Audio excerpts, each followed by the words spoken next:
Anak remaja yang berusaha nyari duit tambahan untuk hidupnya bekerja di sebuah restoran burger. Tapi mendadak malam-malam mereka semua hilang dari restoran itu. Dan kalian harus tahu apa yang ditemui sama polisi. 17 November 1978. Tepat itu di sebuah kota kecil bernama Speedway di Indiana, Amerika Serikat. 4 remaja itu lagi mau nutup toko burger di mana tempat mereka itu mencari uang sebagai kerja part-timer. Mereka adalah Jane Vright, 20 tahun, Ruth Ellen Shelton, 17 tahun, Danny Davis, 16 tahun, Mark Flemons, 16 tahun. Keesokan paginya ketika restoran ini mau dibuka lagi dengan orang yang baru, tiba-tiba yang punya kaget. Karena berangkas tempat menaruh uang sekitar $500 itu lenyap, habis nggak tahu kemana. Tapi nggak ada tanda-tanda sama sekali tentang pembobolan atau perkelahian di dalam situ. Nggak ada kerusakan sama sekali. Polisi dipanggil dan perkiraan polisi awalnya adalah ini mah remaja nakal aja. Dan akhirnya membawa uang tersebut kabur gitu. Makanya nggak ada kerusakan sama sekali. Karena memang mereka tahu passwordnya. Dicari sama polisi nggak ketemu kemana-mana. Ke rumahnya bahkan nggak ada.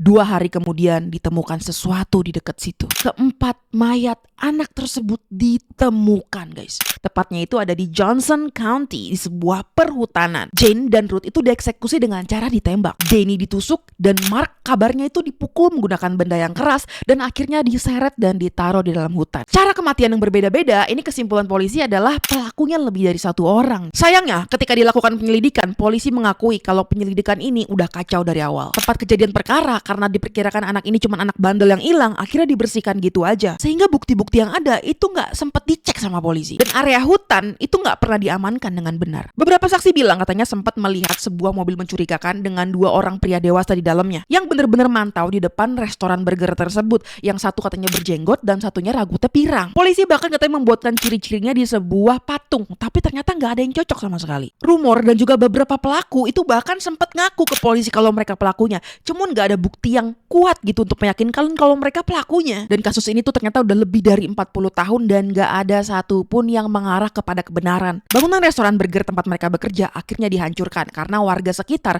itu merasa kayak ada dark vibes di situ yang selalu menghantui setiap mereka lewat situ. Sehingga sudah resmi dihancurkan di tahun 2023 dan dibangun sebuah bangunan baru. Sampai sekarang itu kasusnya masih terbuka dengan harapan teknologi DNA zaman sekarang itu bisa membongkar lagi kasus ini dan menemukan pelakunya.